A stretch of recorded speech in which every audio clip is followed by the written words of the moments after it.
走過呢25年係唔容易嘅，但係好感恩，因為有大家同我哋一齊同行。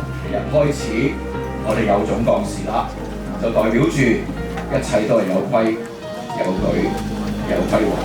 感恩嘅事交俾我哋嘅主席先同大家分享。咁所以我自己創立呢個聖文化學會咧，其實就係我自己作為一個基督徒知識分子咧，我自己領受嘅咧就係一種叫文化使命啊。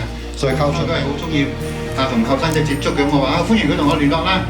所以咧，其實就呢個2021年4月4號啦，呢個兒童節嘅時候咧，佢寫俾我第一封嘅電郵嚇，就我哋15年友誼嘅開始，或者係佢不幸嘅開始啦嚇。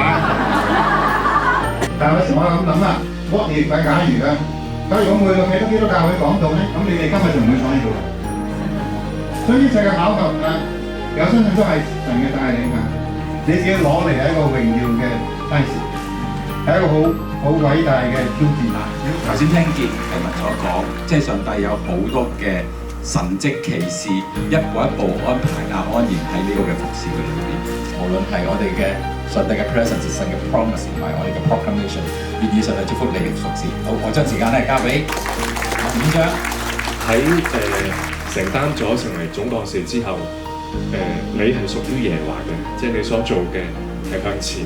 上帝佢會喺唔同嘅佢希望所用嘅器皿、工具、人，甚至乎民數記呢度所講嘅牲畜咧嚟到去做分別為聖。多謝醫生啊！好，一齊攞啊！1、2、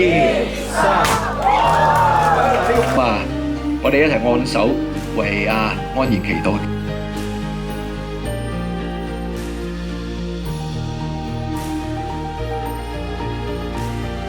在我哋嘅面前去擔任你所賜埋俾我哋嘅聖職，我哋咁樣嘅禱告祈禱奉耶穌基督嘅寶貴名字而求。好，大家 OK， 好，多謝嚇。OK。咁我今日想同大家分享即係我嘅一啲觀察啦嚇。咁我立咗個主題叫做緊貼性文化脈動，化解新世代迷思啊。咁10年前咧，2016年咧，我就喺學會侍奉咗第2至第3年度啦嗰陣時嚇。咁我第一次咧就代表機構去教會嗰度主領講座啊。咁去邊間教會咧嚇？咁就係即係恩福堂啦嚇。OK， 咁就係我懷疑係咪呢一層嘅嚇都係嚇咁樣嚟講家庭價值。咁具體係乜嘢咧？譬如互相尊重、男女互補、彼此委身、人格互動呢個嘅性價值觀啊。咁其實但係有陣時我去學校咧，有啲中學生咧，佢唔係好明。即係佢都未聽過委身呢個字啊！即係佢咩意思啊咁嚇咁，所以有啲嘅詞語咧都係喪失咗慢慢。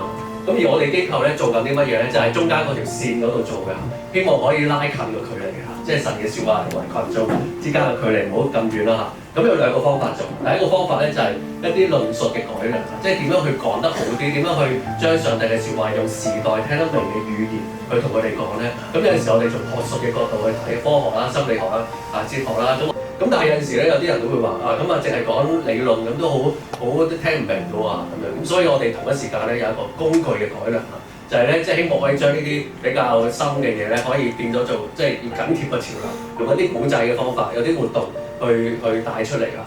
咁有陣時我哋一班同工咧即係開會啊，平時傾偈啊，即係最常講嘅説話咧有啲新嘅性文化現象出現咗，咁應該點講好咧有陣時有啲學生佢話犯法都唔驚喎。有一次我即係佢話咁我點回佢好咧咁呢個就係我哋不停去聆聽，不停去發掘一啲新嘅語言去同佢哋交流即係呢個膚淺地貼地唔係，而係有深度、有學術嘅成分嘅貼地。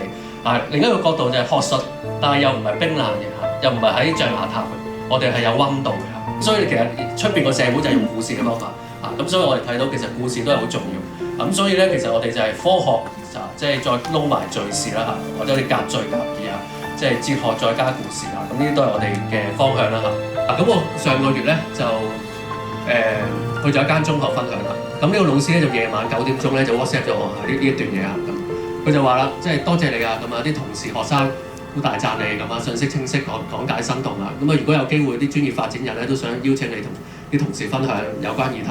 最尾嗰兩句就話有個學生同我講，聽你講嘢有亮光我即刻 cap 低佢即係因為即係我好感動所以我個侍奉嘅動力係嚟自呢度一種身份嘅迷失，我發現咗呢個現象咁所以咧就其實但係呢一啲咧，其實呢一啲嘅疑問咧係好近嘅同我哋咁所以咧，以下落嚟咧，即係我想話俾大家聽，近到咩位咧？就近到喺你凳底都可能有啲搖嘅嚇。咁大家咧都可以喺你嘅凳底嗰度攞一張 A4 紙，然後你打開佢嚇，好接近嘅嚇 ，OK， 好接近你嘅，所以嚇。咁我想大概花2分鐘嘅時間咧，你自己睇一睇，同埋你可以同身邊嘅人討論下。呢一啲問題全部都係咧，我哋過去1年喺我哋有個講座叫做感情煩惱答問大會嘅嚇 ，OK， 然後我就企喺度，佢就問，然後我就狂答嘅，係啦，咁成個 talk 係咁，有好多好受歡迎嘅呢個 topic。譬如有啲咧就係我中意咗我個朋友，我女朋友中意咗自己嘅兄弟，一個人搭兩船怎麼辦啊？我唔中意同女仔玩，但係又唔中意男仔，咁我係乜性戀啊？所以而家好多時候都係用性傾向嚟做一個好似揾自己嘅方法啦。OK， 呢啲就係我哋嘅工作嘅成效啦嚇。佢有呢個青少年就話有改變，因為以前就係以為愛情好簡單，而家明白其實愛情仲有好多嘢衡量。我學會了什麼是愛啊！即係咁大嘅題目佢都學會啊！犀利！我哋而家係3次元啊，即係現實世界。2次元就係佢喺動漫世界啊，咁樣喺熒幕上面見到嘅。2次元有冇真愛？呢個本身係一個哲學問題啊，即係形而上學究竟即係虛擬嘅係咪真實人際關係咧？但係而家已經唔係抽象嘅哲學問題，而家係中學生經歷緊嘅問題。去解讀上帝對人嘅心意，引領成個社會大眾走向最大嘅福祉。我形容呢個叫做詮釋之論 hermeneutics， 將神嘅説話去翻譯，去用時代嘅語言去話俾啲人聽啦。你都係希望提醒到大家，你可以同我哋一齊同行，同新一代同行啊！自己要同時認識晒兩個世界，虛擬世界係啦，冇錯，你聽到啲聲啦，就係呢個掣啦。咁呢個變咗我哋，咁所以希望完全祝福呢個世代，希望大家繼續為我代禱啊！希望可以即係作鹽作光喺呢個世代，繼續多謝大家。